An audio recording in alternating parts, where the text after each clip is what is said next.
Hello students, welcome to our channel science gamma. এখন তোমাদের class 9-এর ভৌতবিজ্ঞানের রায় ও মার্টিন প্রশ্নবিচিত্রার পেজ নাম্বার 271। এখানে তোমাদের যে 12 নম্বর স্কুলটা দেওয়া হয়েছে, এই স্কুলে তোমাদের সমস্ত শর্ট কোয়েশ্চেন এবং যে সমস্ত গাণিতিক প্রবলেমগুলো আছে তার উত্তরগুলো এই ভিডিওটিতে দেবো। তো তোমরা চ্যানেলটিতে নতুন হয়ে থাকলে এই ধরনের ভিডিওগুলি পাওয়ার জন্য তোমরা অবশ্যই চ্যানেলটিকে সাবস্ক্রাইব করে রাখো আর বন্ধুদের মধ্যেও ভিডিওগুলিকে শেয়ার করো। আর তোমরা বাকি ভিডিওগুলো পাওয়ার জন্য অর্থাৎ 12 পর 13 নম্বর পেজ বা এর যে সমস্ত আগের পেজগুলো আছে এই সমস্ত পেজগুলো দেখো, চ্যানেলে গেলে তোমরা একটা প্লেলিস্ট লিঙ্ক পাবে, ওই প্লেলিস্ট থেকে তোমরা কিন্তু সমস্ত ভিডিওগুলো পেয়ে যাবে। ঠিক আছে, তো দেখো একের থেকে একটা কি বলছে, এককবিহীন রাশিটি হলো। তো এককবিহীন রাশি কি কি আছে, তাপমাত্রা, আপেক্ষিক গুরুত্ব, দীপন প্রাবল্য, কোনোটিই নয়, অবশ্যই আপেক্ষিক গুরুত্ব। তারপরে কোশ্চেন, কোন দুটি ভৌত রাশির মাত্রা একই? সরণ ও বেগ, বল ও কার্য, দ্রুতি ও বেগ, ত্বরণ ও ভরবেগ। তো সঠিক অ্যান্সারটা হচ্ছে দ্রুতি ও বেগ। এরপরে কোশ্চেন 3-এরটা, 1 ফার্মি সমান x মিটার হলে x এর মান কত হবে? তো x এর মান হবে 10⁻⁻15। তাহলে 1 ফার্মি সমান 10⁻⁻15 মিটার, তার মানে। এরপর 4-এরটা, তোমার বাড়ি থেকে বেরিয়ে 2 ঘন্টায় 8 কিলোমিটার হেঁটে তুমি আবার বাড়িতে ফিরে এলে, তোমার সরণ কত হবে? তো তুমি আবার পুনরায় বাড়িতেই ফিরে আসছো, মানে কি তোমার যে অবস্থান থেকে যাত্রা শুরু করলে সেই অবস্থানে ফিরে এলে, মানে সরণ 0। এরপরে কোয়েশ্চেন 5-এরটা, নিউটনের কোন সূত্র থেকে বলের সংজ্ঞা পাওয়া যায়? তো নিউটনের প্রথম গতিসূত্র থেকে বলের সংজ্ঞা পাওয়া যায়। তো এই কোয়েশ্চেনটা দেখো আর অনেক রকম ভাবে ঘুরিয়ে হতে পারে, যে বলের সংজ্ঞা একটা হচ্ছে গুণগত সংজ্ঞা, একটা হচ্ছে পরিমাণগত সংজ্ঞা। যদি পরিমাণগত সংজ্ঞা বলে বলের, তাহলে বলবো নিউটনের দ্বিতীয় গতিসূত্র, সেটা হচ্ছে পরিমাণগত সংজ্ঞা। আর গুণগত সংজ্ঞা বা বলের ধারণা, সেটা হচ্ছে কিনা প্রথম গতিসূত্র। ঠিক আছে, তো চলো এরপর 6-এর কোয়েশ্চেনটা, নিউটনবিহীন একটি পরমাণু হলো। তো নিউটনবিহীন পরমাণু হচ্ছে সাধারণ হাইড্রোজেন বা প্রোটিয়াম। এরপর 7-এর দাগেরটা, পদার্থ কোন আয়নটি ইলেকট্রন বিন্যাস হিলিয়ামের মতো? তো হিলিয়ামের মতো কার হবে না, হিলিয়াম মানে কি He2+, মানে এই হিলিয়াম হতে গেলে হিলিয়াম কত, পরমাণু ক্রমাঙ্ক 2, মানে দুটো ইলেকট্রন থাকবে। দুটো ইলেকট্রন কার হয়? এখানে দেখো Li+ আছে, Li+, তারপরে কি আছে Na-, H+, Li2-, তাহলে হিলিয়ামের মতো হবে Li+। Li এর কত হচ্ছে হাইড্রোজেন, হিলিয়াম, লিথিয়াম, লিথিয়ামের কত 3, প্লাস দিয়ে মানে একটা ইলেকট্রন বেরিয়ে গেল, তার মানে হিলিয়ামের সঙ্গে সমান হয়ে গেল। আশা করি বুঝতে পেরেছ। এরপর X12 এর আইসোটোন হলো, আইসোটোন মানে নিউটন সংখ্যা সমান হবে, তো 12-6 করলে কত পাবো আমরা? 6। তো এই দুটো ভর সংখ্যা পারমাণবিক সংখ্যা বিয়োগ করো, 6 কোনটাতে আসছে? তো দেখো 6 পাচ্ছ তোমরা সি এরটাতে, 13-7 করলে কত হয়? 6। তার অ্যান্সার হচ্ছে সি এরটা। এরপর গ্রুপ বি, 2-এর দাগের একটা, mL²T⁻³ কোন ভৌত রাশির মাতৃ সংকেত? তো অ্যান্সারটা হচ্ছে এরপর 2-এর দাগেরটা, মেট্রোনম কি? তো দেখো অ্যান্সারটা বলবে এটি এক ধরনের ঘড়ি। এটুকু লিখলেও হবে শর্ট কোশ্চেনে, আর ভালো করে লিখতে গেলে উপগ্রহ উৎক্ষেপণের সময় এই ঘড়ির সাহায্যে নির্ভুলভাবে সময় পরিমাপ করা যায়। এতে নির্ভুলভাবে 10⁻6 সেকেন্ড সময়ও সঠিকভাবে মাপা যায়। ঠিক আছে, এটা অ্যান্সার। এরপরে কোশ্চেন কি আছে দেখে নাও। অথবাটা, একটি মাত্রাহীন কিন্তু একক বিশিষ্ট ভৌত রাশির নাম লেখো। তো অ্যান্সারটা কি লিখবে তোমরা? কোণ বা ঘনকোণ। এরপর বাম স্তম্ভ ডান স্তম্ভ কি বলছে দেখো, চলন্ত রোলারের গতি।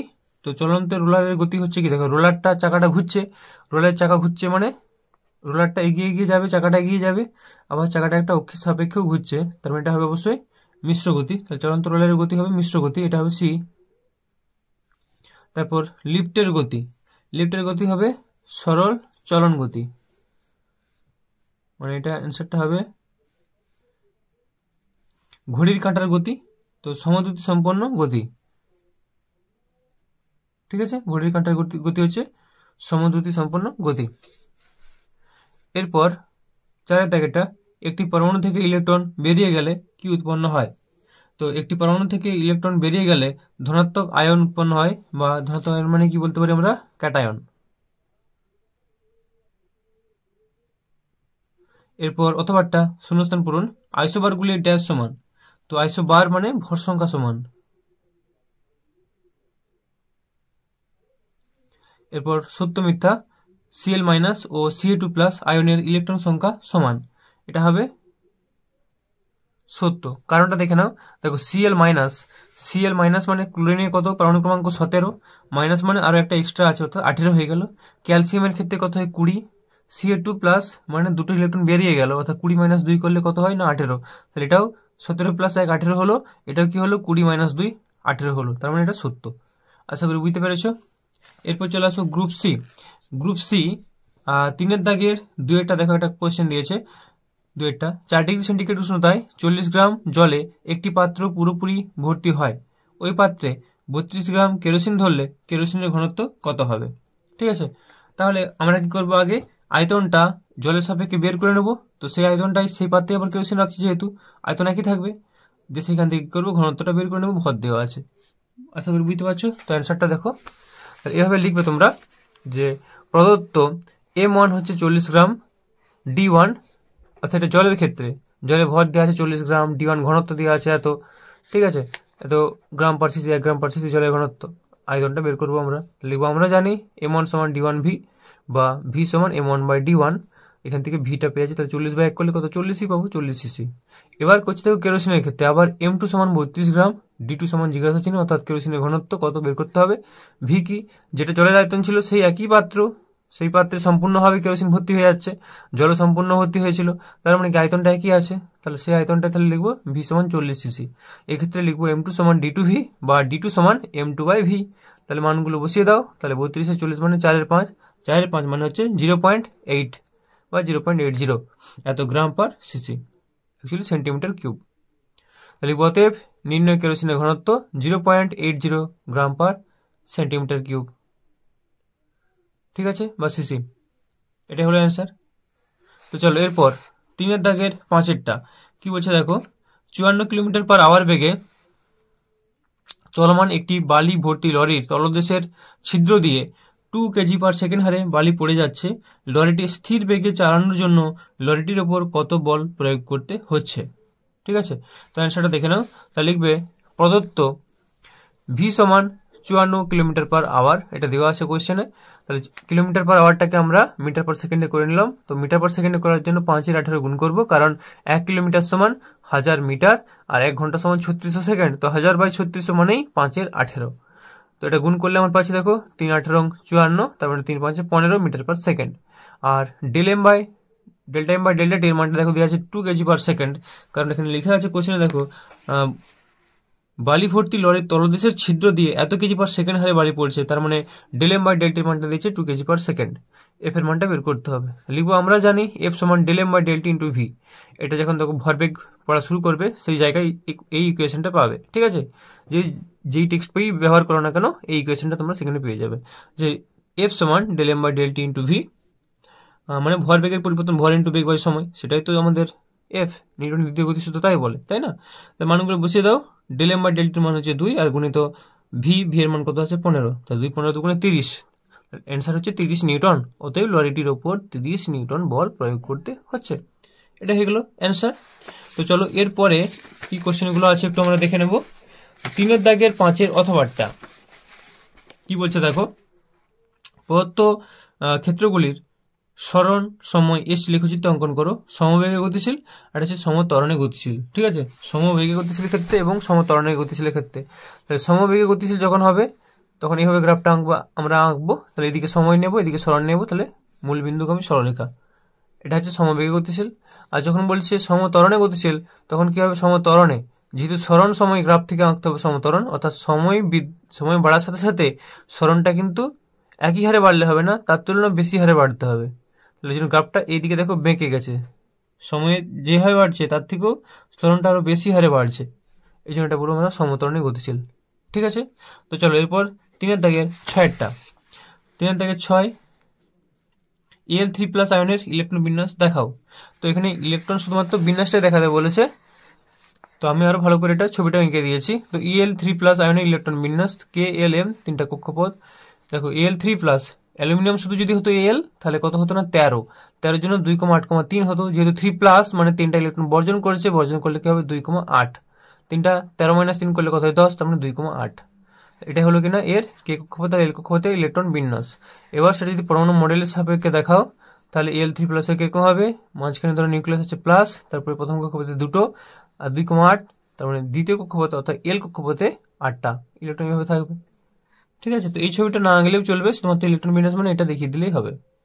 আর কেউ চাইলে লিখে দিতে পারো যে অ্যালুমিনিয়ামের ক্ষেত্রে কি হয়, কারণ পরমাণু ক্রমাঙ্ক 13, অর্থাৎ ইলেকট্রনও আছে 13টা, 3+ হলে 3টা ইলেকট্রন বেরিয়ে যায়, তাই হয়ে গেল এখন বর্তমান ইলেকট্রন সংখ্যা সমান 13 - 3 = 10। এভাবে ভাষা দিয়ে লিখতে পারো, কোনো অসুবিধা নেই। চলো নেক্সট কোয়েশ্চেন, 4 দাগের একটা কি বলছে দেখো, 25 গ্রাম ও 19 মিলিগ্রাম ভরের কোনো বস্তুর ভর মাপতে কি কি ভরের বাটখারা ব্যবহার করতে হবে। তাহলে কি কি দিয়েছে না আমাদের 25 গ্রাম আর 19 মিলিগ্রাম। তাহলে অ্যান্সারটা দেখে নাও। এইভাবে লিখবো যে আমরা জানি ওজন বাক্সের বাটখারাগুলি 5:2:2:1 অনুপাতে রাখা হয়, তাই 25 গ্রাম সমান কত, 20 গ্রাম প্লাস 5 গ্রাম। দেখো অনুপাতে মিলে যাচ্ছে, 2:2 মানে এখানে 20 আর 50, 20 আর 5, একটা অনুপাত নেব যখন 20 করব, আর এটার জন্য কত হচ্ছে 5:2:2:1 এর এখান থেকে একটা 5টা ব্যবহার করব। তো সেই অনুযায়ী দেখো এখানে পেয়ে যাচ্ছি আমরা 20 গ্রাম প্লাস 5 গ্রাম। আর মিলিগ্রামের কি নেব, মিলিগ্রাম 19 মিলিগ্রাম চেয়েছে, তো 19 মিলিগ্রাম মানে 10 milligram plus 5 milligram plus 2 milligram plus 2 milligram. এবার একটা জিনিস লক্ষ্য করো, কোনো কোনো বইয়ে লেখা আছে যে 10 মিলিগ্রাম, সবচেয়ে কম 10 মিলিগ্রাম পর্যন্ত মাপা যায়, কিন্তু 10 মিলিগ্রামের নিচেও ভর মাপা যায়, সেটা রাইডারের সাহায্যে ব্যবহার করা হয়। রাইডার, তো রাইডার মানে ছোটো ছোটো সূক্ষ্ম সূক্ষ্ম তারের মতো বা পাতের মতো, সেগুলো হচ্ছে রাইডার। তো এই রাইডার বিভিন্ন ভরের হয়, এটাও এই রাইডারগুলো 5:2:2:1 অনুপাতে রাখা থাকে। তো সব ওজন বাক্সের থাকে না, কিছু কিছু ওজন বাক্সে থাকে, বিশেষ করে যেগুলা কেমিক্যাল মানে রাসায়নিক কোনো বাটখারাগুলো, রাসায়নিক কোনো পদার্থ মেজারমেন্টের ক্ষেত্রে, পরিমাপের ক্ষেত্রে ব্যবহার করা হয়, সেক্ষেত্রে থাকে। ঠিক আছে, তাহলে 19 মিলিগ্রাম পাবো আমরা, 10 মিলিগ্রাম, 5 আর 2 আর 2, তাহলে দেখো যোগ করলে পাচ্ছি আমরা 19। তাহলে মোট কটা বাটখারা হলো, এখানে 2টা, আর এখানে 1 2 3 4, অর্থাৎ 4 আর 2 কত হয়ে গেল আমাদের 6টা। তাহলে এই যে অ্যান্সার লিখবো। তাহলে 25 গ্রাম 19 মিলিগ্রাম ভর মাপতে ন্যূনতম 6টি বাটখারা ব্যবহার করতে হবে। এদের ভর হবে 20,5 গ্রাম, 20 গ্রাম আর 5 গ্রাম করে, এবং 10 5 2 2 মিলিগ্রাম করে। আচ্ছা, এবার এখানে দেখো লিখে দিচ্ছি, তবে এদের এখানে 5 মিলিগ্রাম 2 মিলিগ্রাম 2 মিলিগ্রাম এর রাইডার ব্যবহার করা হবে, মানে করতে হবে রাইডার। চলো নেক্সট কোশ্চেন যা যাক। এরপর হচ্ছে 4 দাগের 2 দেখো 4 দাগের 2 কি বলছে, 5 কেজি ভরের একটি বন্দুকের নল থেকে 8 গ্রাম ভরের একটি গুলি নির্গত হলে বন্দুকের প্রতিক্ষেপ বেগ 64 সেন্টিমিটার/সেকেন্ড হয়। গুলিটি লক্ষ্যবস্তুর মধ্যে 50 সেন্টিমিটার প্রবেশ করে। লক্ষ্যবস্তুর মধ্যে কি বলছে না, 50 সেন্টিমিটার প্রবেশ করে, স্থিতাবস্থায় আসে। গুলিটির উপর প্রযুক্ত বাধা এন এককে অর্থাৎ এসআই এককে, নিউটন এককে নির্ণয় করতে বলেছে। ঠিক আছে, তো চলো দেখে নাও অ্যান্সারটা। প্রথমে লিখি প্রদত্ত এম সমান 5 কেজি সমান 500 গ্রাম, 5000 গ্রাম, কেজি থেকে গ্রামে করলে 5000। তাহলে এম সমান কত দেওয়া আছে, এম বড় এমটা হচ্ছে কিসের ভর না 5 কেজি ভরের বন্দুক, বন্দুক যেহেতু বড় তার ভরটাকে বড় এম দিয়ে লিখেছি। 5 এম সমান 5 কেজি মানে 5000 গ্রাম, গুলিটা হচ্ছে 8 গ্রাম, ছোট এম এর জন্য লিখে দিচ্ছি 8 গ্রাম। ভি, ভি অর্থাৎ বন্দুকের প্রতিক্ষিপ্ত বেগটা হচ্ছে 64 সেন্টিমিটার/সেকেন্ড। জানতে চেয়েছে গুলির প্রতিক্ষিপ্ত বেগটা কত, অ্যাকচুয়ালি কত বল প্রয়োগ হবে জানতে চেয়েছে, তো সেই বলটা জানার জন্য আগে ভিটা বের করতে হবে, তাহলে ভিটা জিজ্ঞাসা চিহ্ন। এরপর লিখবো ভরবেগের সংরক্ষণ সূত্র অনুযায়ী। তাহলে কি লিখবো, ভরবেগের সংরক্ষণ সূত্র কি, অর্থাৎ বন্দুকটা যখন গুলির মধ্যে ছিল তখন ভরবেগ যা হবে, যখন বন্দুকটা গুলি থেকে নির্গত হয়ে যাচ্ছে তখনও ভরবেগ একই হবে। তো যখন বন্দুকটা গুলির মধ্যে ছিল, গুলিটা যখন বন্দুকের মধ্যে ছিল তখন কি হচ্ছে দেখো, মোট ভরবেগ কত, 0, কারণ বন্দুক স্থির। 0 সমান এমভি প্লাস এমভি, এমভি বলতে বন্দুকের ভর গুণিত বন্দুকের বেগ প্লাস গুলির ভর গুণিত গুলির বেগ। এটা তো রেখি ভরবেগের সংরক্ষণ সূত্র, তাই না? তো এখান থেকে ভি পেয়ে যাবো, অর্থাৎ গুলির বেগটা পেয়ে যাবো মাইনাস m/m ইন্টু বড় হাতের ভি। এবার ঋণাত্মক চিহ্ন কেন পাচ্ছি, কারণ বন্দুক যেদিকে এগোয় গুলি তার বিপরীত দিকে এগোয়, তাই না? অর্থাৎ গুলি যেদিকে নির্গত হয় বন্দুক তার বিপরীত দিকে পেছায়, এটাই প্রতিক্ষিপ্ত বেগ। দুটো বিপরীতমুখী হওয়ার জন্য মাইনাস চিহ্ন ব্যবহার করা হয়, সেটা ব্র্যাকেটে কোটেশন দিয়ে লেখা আছে। এবার লিখবো বা ভি সমান, তাহলে m/m, এখানে মাইনাস চিহ্নটা ব্যবহার করবো না, চাইলে এখানে কেউ মড ব্যবহার করতে পারো, মড দিলে মাইনাস চিহ্ন হয় না, শুধুমাত্র মানটা নেওয়া হয়।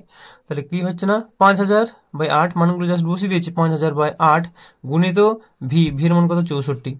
ঠিক আছে, তো এবার ক্যালকুলেট করো, কাটাকাটি করো, 8 × 8 = 64, 5 × 8 = 40, অর্থাৎ 40,000 সেন্টিমিটার/সেকেন্ড, এটা হচ্ছে বেগের মান। যেহেতু সিজিএসে করছে মানটা একটু ওই জন্য বড় লাগছে। লিখবো আবার গুলির গতির ক্ষেত্রে, তাহলে গুলিটা কত বেগে যাচ্ছিল, 40,000 সেন্টিমিটার পার সেকেন্ড বেগে এই বেগে গুলিটা কিন্তু নির্গত হয়েছে। ভি ড্যাশ অর্থাৎ গুলিটা যখন যাবে, যাওয়ার পর কি হবে, দেখো কোশ্চেনটা দেখো যে বাধা পেয়ে লক্ষ্যবস্তুর মধ্যে 50 সেন্টিমিটার প্রবেশ করে স্থির অবস্থায় আসে। যখন স্থির অবস্থায় আসবে গুলিটা তখন তার বেগ কত? 0, অর্থাৎ অন্তিম বেগটাকে আমি ভি ড্যাশ ধরেছি, ভি ড্যাশ সমান 0। এর সমান 50 সেন্টিমিটার, কারণ গুলিটা 50 সেন্টিমিটার যাবে। যেহেতু গুলিটা এক সময় থেমে যাবে তার মানে এটা মন্দন নিয়ে চলছে। এবার লিখবো আর এই সমান জিজ্ঞাসা চিহ্ন। এখন ভি স্কোয়ার সমান ইউ স্কোয়ার মাইনাস 2a সূত্র অনুযায়ী লিখতে পারি যে ভি ড্যাশ স্কোয়ার অর্থাৎ অন্তিম বেগের হোল স্কোয়ার সমান প্রাথমিক বেগ স্কোয়ার, যেটাকে ইউ লিখি, ইউ স্কোয়ার, ইউর জায়গায় হবে এখানে ভি স্কোয়ার মাইনাস 2as, বা এ সমান তাহলে কত? V square minus v dash square divided by 2s। মানগুলো বসিয়ে দাও। ভি স্কোয়ার, ভি এর মান তোমরা বের করে নিয়েছি কত না 40,000, তার স্কোয়ার মাইনাস অন্তিম বেগ কত, সে গুলিটা স্থির হয়ে যাবে মানে 0, ডিভাইডেড বাই 2 ইন্টু এস। কত দূরত্ব যাবে বলেছে? 50, 2 গুণ 50 মানে 100। কাটাকাটি করো, তাহলে উপরে কটা শূন্য আছে? 40,000 ছিল, অর্থাৎ 4টা শূন্য যদি স্কোয়ার করি তাহলে 4 4 16 হলো, আর 4টা শূন্য তাহলে দ্বিগুণ হয়ে গেলে কত হবে? 8টা শূন্য। এবার কাটাকাটি করলে 100 নিচে, দুটো শূন্য কেটে গেল, মানে 6টা শূন্য উপরে বাকি আছে। ওই জন্য লিখবো আমরা 16 গুণিত 10⁶ সেন্টিমিটার পার সেকেন্ড স্কোয়ার। এরপর অতএব গুলির ওপর প্রযুক্ত বাধা এফ সমান এম এ, তাহলে এফ সমান এম এ, এম কত ছিল? গুলির ভর ছিল 8 গুণিত এ ত্বরণের মান কত? এখানে পেয়ে গেছি আমরা 16 গুণিত 10⁶ সেন্টিমিটার পার সেকেন্ড স্কোয়ার। এটা গুণ করে দিলে পাচ্ছি আমরা 128 গুণিত 10⁶। তো 10⁵ করবো, কারণ এটা ডাইনে বেড়াচ্ছে, পুরোটা সিজিএস করছে মানে ডাইনে বেড়াবে, তো ডাইন থেকে ইসাই করতে হবে। তো 1 জুল আমরা কি জানি? 1 নিউটন সমান 10⁵ ডাইন। তার মানে এখানে পেয়ে যাচ্ছি সমান দেখো 1280, একটা এখানে শূন্য এর সঙ্গে দিয়ে দিলাম, তো এখানে হয়ে গেল 10⁵, অর্থাৎ 10⁶ মানে কি একটা শূন্য 6 থেকে এখানে এর সাথে দিলাম 128 এর সাথে, তার মানে হয়ে গেল 1280, 1280 গুণিত 10⁵ ডাইন। তো 10⁵ ডাইন মানে 1 নিউটন সমান 1280 নিউটন। এটাই কিন্তু হবে কিনা অ্যান্সার। ঠিক আছে, গুলির উপর প্রযুক্ত বাধা নিউটন এককে বা এসআই এককে এটাই। আরেকবার দেখিয়ে দিচ্ছি প্রথম থেকে, এভাবে পরপর করে নাও। এভাবে এটা, তারপরে অংশ এটা, তারপর এটা। চলো এরপর কি আছে দেখে নেওয়া যাক। 4 থেকে 2 এর অথবাটা। একটি কণা স্থিরাবস্থা থেকে সমতরণে যাত্রা শুরু করে প্রথম 2 সেকেন্ডে এক্স দূরত্ব এবং পরবর্তী 3 সেকেন্ডে ওয়াই দূরত্ব অতিক্রম করে। দূরত্ব গেল, এক্স ও ওয়াই এর মধ্যে সম্পর্ক নির্ণয় করো। ঠিক আছে, এটাই অঙ্ক ছিল। তো অ্যান্সারটা দেখে নাও। লিখব ধরি কণাটি এ সমতরণ নিয়ে যাত্রা শুরু করে। এখন প্রথম ক্ষেত্রে এস সমান ইউটি প্লাস হাফ এটি স্কোয়ার সূত্রানুযায়ী লিখতে পারি এক্স সমান, এক্স মানে এই দূরত্বটা কোশ্চেনে এক্স আছে, সমান প্রাথমিক বেগ স্থিরাবস্থা থেকে যাত্রা করছে মানে 0, প্রাথমিক বেগ 0 টি প্লাস হাফ এ টি স্কোয়ার হয়ে গেল। তাহলে লিখবো বা এক্স সমান, তাহলে কত পাচ্ছি আমরা? 0 প্লাস হাফ এ টি স্কোয়ার, টি এর মান তো 2 সেকেন্ড বলেছে, প্রথম এক্স দূরত্ব 2 সেকেন্ডে যায়, তাহলে 2 স্কোয়ার করলে কত পাবো আমরা? তাহলে এক্স সমান দেখো 2 স্কোয়ার মানে 4a বাই 2 করলে কত পাবো? 2a, তাহলে এক্স সমান 2a, বা এ সমান তাহলে কত? x by 2। এটা 1 নম্বর সমীকরণ দিয়ে দাও। লিখবো আবার দ্বিতীয় ক্ষেত্রে কণাটি আরো 3 সেকেন্ড সময়ে আরো ওয়াই দূরত্ব অতিক্রম করে, অর্থাৎ আগে যে দূরত্ব গিয়েছিল সেই দূরত্বের সঙ্গে আরো ওয়াই দূরত্ব যোগ হচ্ছে, এবং তার জন্য আগে যে সময় লেগেছিল সেই সময়ের থেকে আরো 3 সেকেন্ড এক্সট্রা লাগছে। এটা তার মানে লিখবো অর্থাৎ 2 + 3 সমান 5 সেকেন্ড সময়ে এক্স প্লাস ওয়াই দূরত্ব অতিক্রম করে। এক্ষেত্রে এস সমান ইউটি প্লাস হাফ এটি স্কোয়ার সূত্র অনুযায়ী লিখতে পারি, তাহলে এস মানে দূরত্বটা তাহলে কত হলো এখন বর্তমানে? এক্স প্লাস ওয়াই ইউটি, সে তো যে অবস্থা থেকে শুরু হয়েছিল কত? স্থির অবস্থা, তার মানে ইউর মান 0 ইন্টু টি প্লাস হাফ এ টি স্কোয়ার। এটা যেমন আছে লিখে দিলাম। ঠিক আছে, এবার দেখো এর মানটা এখানে বসাবো আর টি এর মানটা বসাবো। তাহলে এক্স প্লাস ওয়াই সমান 0 ইন্টু টি মানে 0 প্লাস হাফ এ এর মান কত পেয়েছি আমরা? দেখো এ সমান এক্স বাই 2, সেটা এখানে বসিয়ে দেবো গুণিত টি স্কোয়ার, টি এর মান কত না 5 সেকেন্ড। ঠিক আছে, টি এর মান হচ্ছে 5 সেকেন্ড, তার মানটা বসিয়ে দাও, কারণ কোশ্চেনটা দেখে নাও একবার। 5 সেকেন্ড কেন হচ্ছে দেখো, কারণ পরবর্তী যে ওয়াই দূরত্ব যা ছিল সেটা যেতে কত সময় লাগছিল? 3 সেকেন্ড। কারণ প্রথম দূরত্ব ছিল 2 সেকেন্ডে, তারপর হচ্ছে 3 সেকেন্ডে, মোট কত সেকেন্ড? 5 সেকেন্ড। তার মোট সময়টাই তো এক্স প্লাস ওয়াই, মোট সময়ের সাপেক্ষে মানে মোট সময়টা ধরতে হবে, সেই জন্য 5 এখানে বসানো হয়েছে। তো দেখো তাহলে পাচ্ছি আমরা বা এক্স প্লাস ওয়াই সমান কত? 25/4, কারণ 5 5 25 ডিভাইড বাই 2 2 4 এত এক্স, বা ওয়াই সমান এক্সটাকে সেদিকে পাঠিয়ে দেবো, মানে 25/4 এক্স মাইনাস এক্স করলে পাচ্ছি আমরা 21/4 এক্স। তাহলে বা কোনাকুনি গুণ করে দাও, 21x সমান 4y। এটাই আমাদের সম্পর্ক এক্স আর ওয়াই এর মধ্যে। ঠিক আছে, তাহলে লিখবো ইহার নির্ণয় এক্স ওয়াই এর মধ্যে সম্পর্ক। আশা করি বুঝতে কারো অসুবিধা নেই। তো চলো আরেকবার দেখিয়ে দিই। তাহলে প্রথমে এভাবে শুরু করো, নেক্সট এইভাবে, তারপর আমরা একটা পেয়ে গেলাম এই সমীকরণটা। তো আজকের ভিডিওটা এর পর্যন্তই। ভিডিওটা একটু বড় হয়ে গেল অঙ্কগুলো এরকম থাকার জন্য। তো যাই হোক, তোমরা চ্যানেলটিতে নতুন হয়ে থাকলে চ্যানেলটিকে অবশ্যই সাবস্ক্রাইব করে রাখো। আর সকলে ভালো থেকো। ভিডিওটি কেমন লাগলো অবশ্যই কমেন্ট করে জানিও। ওকে, বাই।